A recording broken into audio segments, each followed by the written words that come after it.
Um, y'all know that I like stories. My God, what is that? Y'all? I am from Texas. Y'all know that I like my stories. I really love a good storybook, movie, whatever. I love a story. And what I've noticed, though, especially with those classic stories, those classic Disney stories, is how they end. Notice there's a prince and there's a dragon and he defeats the dragon and then he saves the princess. And then how does it always end? What's the closing ceremony? What is it? After. But there's usually a ceremony that goes with it. They get married. And I have found that interesting. Having been married 13 years, I have found it interesting that they are saying that the adventure is over at the wedding ceremony.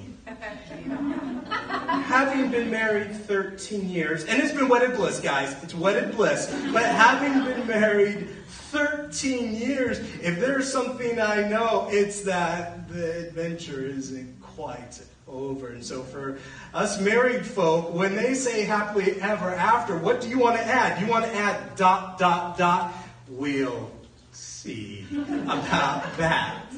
Because we know that you kill the dragon and you get the princess and she's now your wife. There's a little more life to be lived, right? You kill the dragon, you defeat the dragon, but I want to see you go shopping together for curtains.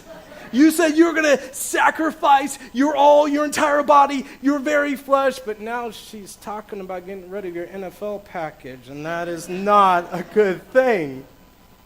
You recognize that the adventure is not quite over. In fact, life has just begun.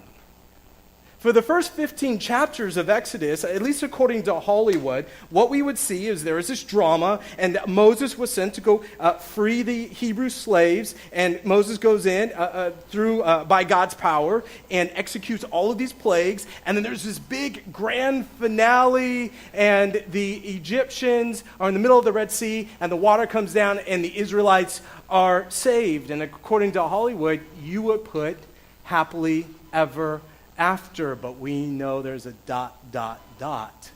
We'll see about that. There's 40 chapters in Exodus. There's a whole lot more story. And so we're invited to remember that their relationship, that God's relationship and Israel's relationship, it's just getting started. You can almost consider them as newlyweds. And as newlyweds, what do we understand? There's two different people. They have two different stories. They have two different values and two different expectations. And when you put them together, it gets a little complicated. We know that in a marriage, essentially two selfish people are coming together, and two selfish people do not equal one selfless relationship. And so what we're seeing with God here is he is essentially coming together with Israel, and he is becoming their God, but we know that between them leaving Egypt and arriving at Israel, that there's going to be a few tests. There's going to be a few challenges. So as we cross the desert with Israel, we're going to follow those tests and those challenges. Turn with me to Exodus chapter 16, verse 1. Exodus chapter 16, verse 1.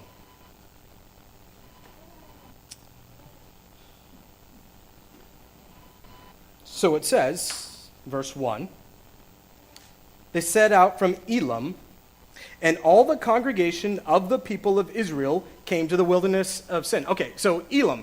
Elim was right on the other side of the Red Sea. They've crossed the Red Sea, there's Elim, and now what they're doing is they're heading south. And they're going to go south on what's considered the Sinai Peninsula. They're going to follow this little outcropping of land there in the Middle East, and they're going to fall all the way down and come back up. So they're following the Eastern Red Sea. They're following the beach, essentially. And it says they come to the wilderness of Sin.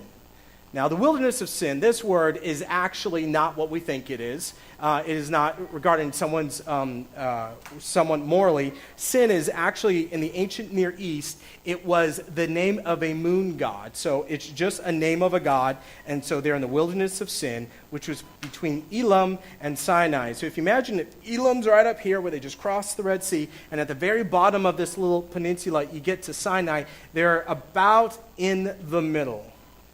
Right next to the Red Sea. So they're going on, they're going along, and it says, and verse 2, and the whole congregation of the people of Israel grumbled against Moses and Aaron in the wilderness, and the people of Israel said to them, would that we had died by the hand of the Lord in the land of Egypt. Now, first thing, for those who were here last week, does this sound familiar? Didn't we just hear them say this? That they're stuck between the two waters, or not between the two waters, before the waters, and Egypt is coming, and they look, and they're about to be slaughtered by the Egyptians. They're like, why didn't you just leave us in Egypt to be killed? So what does God do? He blows his breath. He parts the waters. They cross over. And at the end, they're like, yeah, we knew it all the time. God's on our side. And it's a couple of days later, and what are they saying again? I wish you had left us in Egypt, where our life would have been better. And it says in verse 3, in the middle part, when we sat by the meat pots and ate bread to the full, for you have brought us out into the wilderness to kill this whole assembly with hunger. So what they're saying is, we would have rather been there in Egypt as God is raining down his wrath, because at least we would have had meat pots and bread. At least we would have had some stew. At least we would have had some bread. We'd have rather died with our bellies full and eaten good food than out here in the middle of this hot desert, hungry. In the middle of this hot desert, hungry. And for some of us, this is an odd statement, because it's like they are forgetting what they just went through for the last 400 years. Wasn't it the Israelites that cried out to God to get us out of this? Wasn't it the Israelites that said that my life is terrible and we need to be saved? So then here we are, we're a little hungry, yes, let's be honest, but you would rather go back and be put under the taskmasters, and you would rather be subjugated to inhumane treatment, and you would rather sacrifice your child and let your child be thrown into the Nile. You'd rather have that for some meat pots, for some Hot Pockets, because it tastes good. Is that the exchange here? And so when we see this situation, we see that they'd rather trade something that is terrible and inhumane just for some food and some bread, we kind of stop and we say, well, what is the deal? But isn't that how our society works? And you've heard it before, but every time you turn on a commercial, what's the exchange? What's the exchange? Yes, you'll be in debt. Yes, you're going to run up your credit card bills. But man, isn't this food good? Isn't this a nice house? Don't you feel attractive? Aren't you having fun? You've blown your budget, but you've gotten the nice things of life. That's how our society works. It is asking us, it is saying, here are these basic needs, and in exchange for the basic needs, we just need to own you. You need to become enslaved to us and to forever pay off those old debts and to forever be full of anxiety, working 60, 70, 80 hours a week. But man, Panera is tasty, isn't it? Now, you've heard these stories before. I want to remind us, because to me it really highlights what we see in our culture and our society. CNN. A 32-year-old man was found dead in an internet cafe in Taiwan after a marathon 3-day gaming binge. The island's second death of an online gamer this year. The man, surnamed Hisai, entered the cafe in Kaesong, Taiwan's second largest city, on January 7th. Jennifer Wu, a police spokesperson from the Hunai District Precinct, told CNN. An employee found him motionless and sprawled on a table at 10 a.m. on January 8th, and he was rushed to a hospital where he was pronounced dead from cardiac failure, she added. He had been unemployed for a long time, and internet cafes were the only place he could go to, she said. His family said he would disappear for 2 to 3 days on end. Police first released details of the case late last week. It is not known exactly how long the man lay dead in the internet cafe, but police said his corpse had begun to stiffen, so he must have been dead for several hours before they arrived on the scene. Police said gamers in the cafe continued as if nothing... Listen to this. Police said gamers in the cafe continued as if nothing happened, even when the police and paramedics arrived. So there's this guy, he's slumped over, he's been dead for several hours. The police come, the lights are flashing, and they bump these gamers as they're going in and taking away this deceased person. And they just kept playing their games. The CCTV footage from the internet cafe showed that he had a small struggle before he collapsed motionless. Cold temperatures and overexhaustion from the long hours spent playing games likely contributed to Hisai's cardiac arrest. A police statement said, according to the Taipei Times, the man was a regular customer who often played for consecutive days. When tired, he would sleep face down on the table or doze off slumped in his chair. The staff member was quoted as saying. Huxley's book, a journalist writes, Hugh Poland writes, Huxley's book, Brave New World, was written in 1932, but Huxley correctly forecast some of the issues of the 21st century. Huxley's premise was that people will come to love the things that enslaved them and that they would worship the technology that would undo their capacities to think. He believed that by inflicting pleasure upon people, they could be controlled and ultimately ruined by the trivia they pursued. They would give up their life for a game, for recreation, for some food, to feel attractive, to have a nice house. And so the underlying question is, why don't we trust that God would provide such things? Because that's where it's coming down to, right? We give ourselves over to something that just demands our entire life. And why don't we trust that God would provide all the things that we need? And actually, I just want that question to settle with us right now. Right here and right now. You have your bulletins in front of you, if you have a pen, or if you just want to answer, yourself to yourself. Ask the question, why do I have a hard time trusting that God would provide the things that I need, and I'm willing to give up so much for those things? I'd like to propose a couple of things. See, I think one of the reasons that we struggle believing that God will provide these things is that we're pretty sure that either God will not give us what we want or he'll give us a subpar version of it. If we trust God to provide food, then it's porridge for breakfast and gruel for lunch. If we expect God to provide shelter, then it's a small little house on the other side of the tracks, 500 square feet. If we trust God to provide a partner in sex, his answer is nope. That'll make you happy and we can't have that.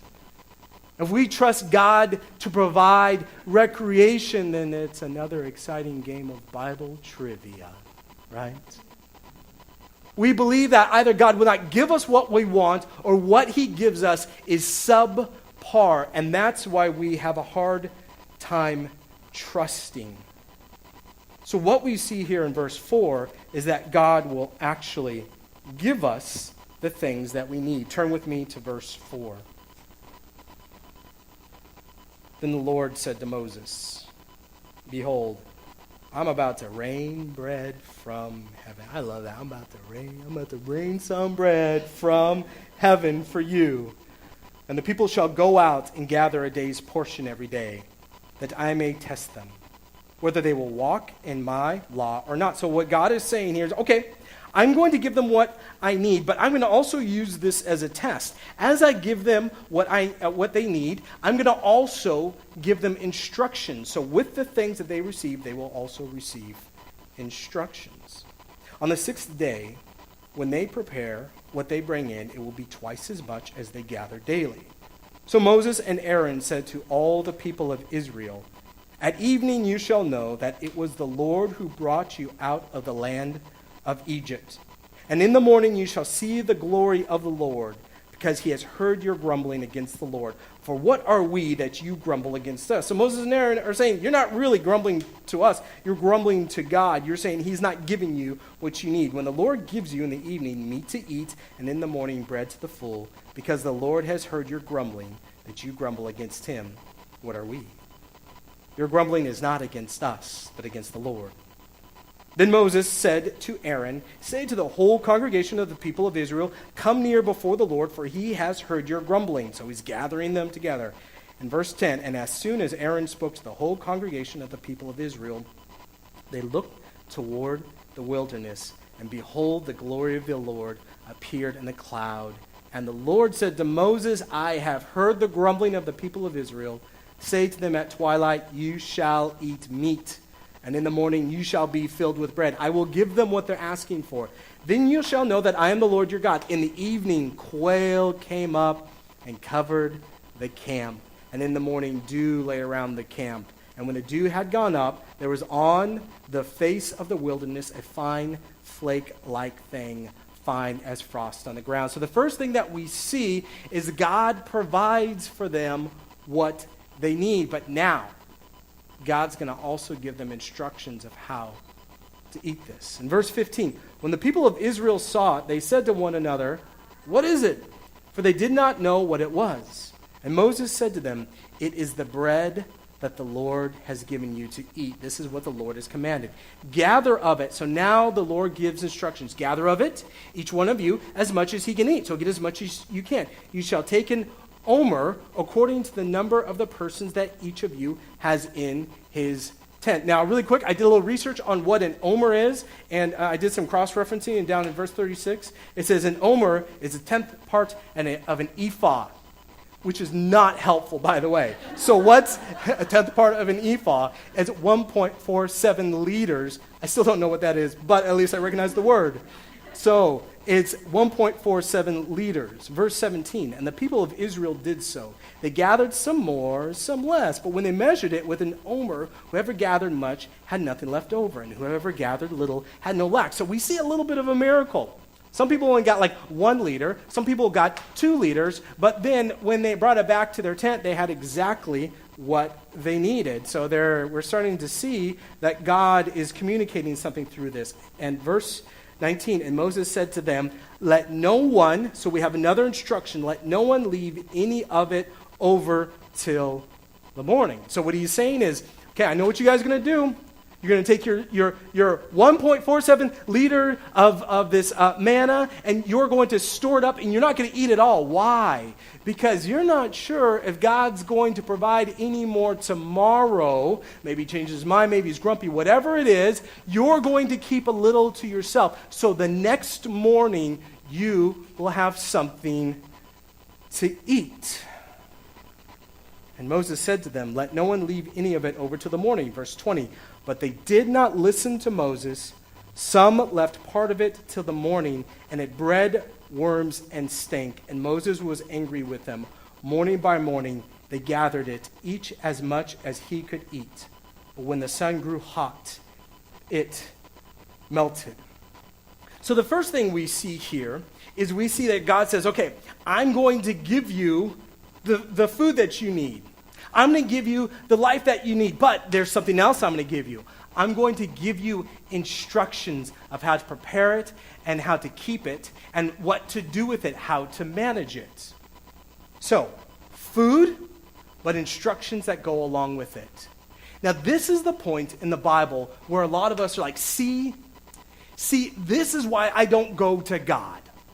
Because when I go to God and I ask for something, he's like, okay, I'll give you what you want, but now you have to obey me. And it's like, why don't I just go to the world and get what the world has to offer? I mean, if I'm going to be enslaved, if I'm going to have to follow some oppressive instruction from God, well, then why don't I just go back to the world? Well, the first thing is we have to look at this a little bit differently. Because what God's intention here is not his opportunity to slip in a little law to make you feel oppressed. What God is doing here is he's saying, look, I'm going to give you life. The life that I made, the life that I designed. But if I just give it to you without any instruction, then it's going to turn to worm and mold. It isn't going to be any good for you. One of you guys said, hey, Kevin, I want you to cook something. And you go out and you just buy a bunch of ingredients, and I don't know anything about cooking. You go out and buy a bunch of ingredients, and I said, well, can I get a recipe? He said, no, you just figure it out. Just figure it out. I'll be like the Swedish chef, like, just throwing a few things together. And if I don't know anything about food preparation, the steak will be on the counter for 6 hours, and there'll be a raw egg over your salad, and I will offer it to you. And 20 minutes later, you will be calling a paramedic, depending on how long it takes for the food poisoning to spread. Why is it important that when you give me the ingredients, you give me the instructions? Because without the instructions, I don't know how to make the food. And what God is saying is, without the instructions, you don't know how to live life. You have to have both. You have to have both. But I want to deal with something else here, because we're talking about the law right now. And let's be honest, when it comes to the Old Testament, isn't the law kind of a confusing subject? I mean, what we hear, especially, and I had a few of my friends who were working through Exodus and Leviticus, and as they were reading all these rules, it was kind of oppressive. Like, this isn't fun anymore. Where's the freedom and where's the joy of following God? But then we get to the New Testament, and Jesus seems to forget the law, forget the Pharisees. Now it's just really time to live. And then we get to Paul. Paul seems to be communicating this too, right? Like, it's grace, grace, grace. Forget about the law, forget about the law. But actually, Jesus said he came to fulfill the law. And Paul actually said about the law that the law is good. Did you know that Paul said that the law is good? He says it in Romans chapter 7, verse 7 through 10. What shall we say then? Is the law sinful? Certainly not. Nevertheless, I would not have known what sin was had it not been for the law, for I would have not known what coveting really was if the law had not said, you shall not covet. But sin, seizing the opportunity afforded by the commandment, produced in me every kind of coveting. For apart from the law, sin was dead. Once I was alive apart from the law, but when the commandment came, sin sprang to life and I died. I found that the very commandment, and listen to verse 10, I found that the very commandment that was intended to bring life, so the law was intended to bring life, just make that very clear, actually brought death. So he's saying is like every time I, Kevin McGill, engaged the law, which is supposed to bring life, it would kill me a little bit more. But does that mean that the law was bad? No. What it means is I have an allergy to God's good law, his good life. I am allergic. You can imagine like a 5-year-old child, right, has a peanut allergy, and then there's peanut butter, and if you give that 5-year-old child peanut butter, they're going to respond, and they could possibly die. Their throat will swell up, and they could possibly die. Does that mean that peanut butter is bad? Peanut butter is never bad, people. Peanut butter is always good. I'll go around to fisticuffs if you say peanut butter is bad. But what we see here is that this child and myself have an allergy. I have an allergy to the law. So what needs to happen? The cross. It's Jesus who died and rose again, who then protects me, and then the Spirit indwells within me so that now that when I engage in God's good law, when I engage in God's good instruction, it brings the life it's supposed to bring. It brings the life it's supposed to bring. So let's be careful, especially because we got a lot of Exodus in front of us. Let's be careful that every time God talks about the law, we're like, oh, this is horrible, let's ignore. No, let's consider it. Now, let's also understand that there were a few restrictions that God had placed in the Old Testament, in the first 5 books of the Bible, that we no longer have to follow. According to God's wisdom, He has decided that we don't have to follow some food laws or some other laws, but there are some basic principles behind these that we can glean for our own life. So, just want to make sure we understand that the law is always good.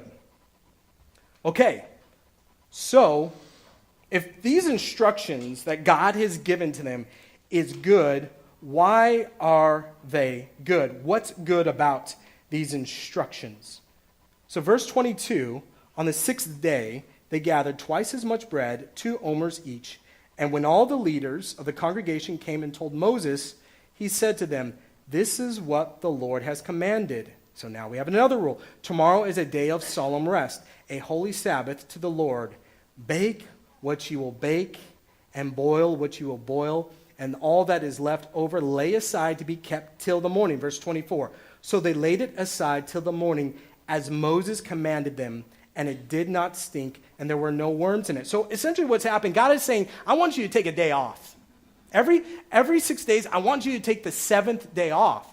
But they're like, well, hold 1 second. If we take the 7th day off, but this food, it rots, and we can't have it for a 7th day, then what are we supposed to eat on that 7th day? And then God says, I will actually protect it. You can take double on your 6th day, and I will protect it for the 7th day. And on the 7th day, some of the people went out to gather, but they found none. So it's the day off, and they don't trust God. So they go around looking for some quail and some manna. And the Lord said to Moses, how long will you refuse to keep my commandments and my law? See, the Lord has given you the Sabbath. Therefore, on the 6th day, he gives you bread for 2 days. Remain each of you in his place, and let no one go out of his place on the 7th day. So the people rested on the 7th day. Okay, so why are these instructions so important? We're talking about that we need, if God's going to give us life, he also gives us these instructions. What's so important about these instructions? The first thing that we have to consider is the first rule. What was the first rule? Go out, collect enough bread, enough manna for 1 day, and don't hold back. Don't put it in your cupboard to store it up. Why did he say this? Because he wanted them to trust that when they get up the next morning, there will be more bread and more manna to collect up. What he is saying to them is, he is saying, hey, look, you're going to have this anxiety because you're not sure if I will provide for you every day. So you're going to try to collect this stuff up because maybe one day I just won't show up. What I want you to understand is I'm going to take care of you every single day. The Lord's Prayer, give us our daily bread. Remember that line? This is what they're referring to. But why is this important? It gives us a security that we're covered. You guys, you take insurance out, right? And you're setting up some kind of procedure. What's your number one fear when you're setting up that procedure or that surgery? What's your fear? It's not covered. About a year and a half ago, Jenny was just doing a routine diagnostic test. And she called, my wife is great about this kind of stuff. She called the insurance company, she called the hospital, she called everyone, and she made sure that this diagnostic test, that she was absolutely covered. She goes in, and at the last minute, the doctor decides to change one little thing on the diagnostic test. And guess what, a month later? we get a bill for $6,000. And isn't that the anxiety when it comes to the world? That we will not have enough and we have to look after our own and we will not be taken care of. We may be taken care of one day, we will not be taken care of the next day. And God is saying, don't let your fears and your anxieties overwhelm you. You are covered from one day to the next, but you have to trust me. And how many of us put in the double shifts and the extra hours in the first year or so? I was here and I was working too many hours. And I was putting too much because I wanted to make sure that everything was secure and everything was taken care of. And God said to me, I've got you covered from one day to the next.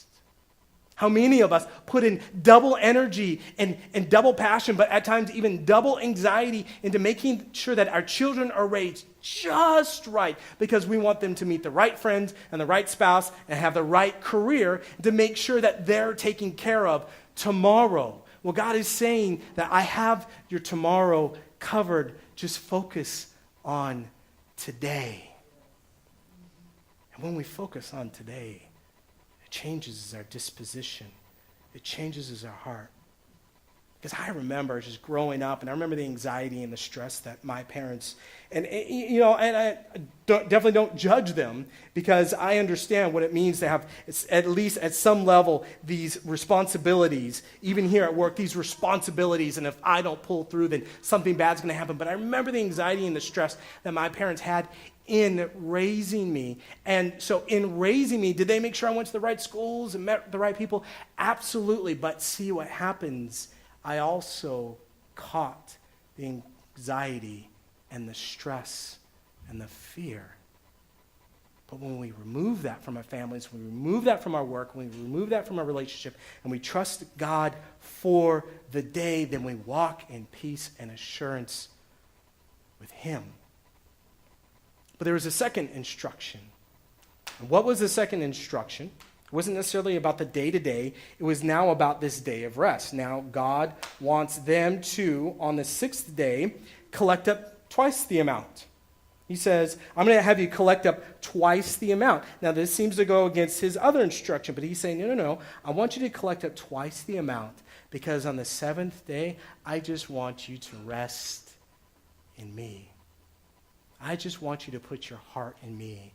I don't want you to be stressed out collecting stuff up all the time. And in other words, what God is saying is, yes, you're going to have this double portion, but the work that you did will be protected for your day off. It will last 2 days. It's a coupon. It's a twofer, right? You're getting a twofer. You're getting 2 for 1. And what is God trying to tell us? He's trying to tell us, you're no longer in Egypt. Remember in Egypt when they had to go look for the stubble to make the bricks? Do you remember? It was 7 days a week, and they're just going around all day long trying to find the stubble so they can collect up enough hay so they can make the bricks for this angry Pharaoh. What God is saying is, I am not that Pharaoh. I'm not that slave master. That you will spend 6 days doing this work. You'll be looking for the manna, and you'll be looking for the bread, and you'll be looking for the manna, and you'll be looking for the bread. But I want you to stop for one 24-hour period, because when you stop, you remember that the source of life is not the manna and the bread and the job and raising the perfect family and being the perfect this and the perfect Christian and all these things. And that seventh day, you stop and you realize that the source of life doesn't come from all these activities. The source of life comes from me. And I will take care of you and provide for you on that day. Now, for some of us, now we're starting to talk about the law. We're starting to talk about how we're supposed to act. And that if we don't act a particular way, then our life just turns into mold and worms. And as I was preparing this message, I just started to have this burden of like, man, this does not sound like grace. That is not what I'm trying to say. Because some of us are even thinking, look, I've got, more days behind me than I have in front of me. what I want us to hear and what I took away from this is first, God is saying, leave Egypt behind. Whatever days are behind you, whatever has happened, leave that behind. But more importantly, leave the future where it is. What I am asking you to do is look to today. And don't we have a God full of grace who says, I will take care of you for today. You don't have to worry about anything else. So what we have is God provides for us. He provides for us with instructions. And with those instructions, we have that good and flourishing life that we're all desperate for, and the reason that we left Egypt. Can we trust God that he will provide for us today?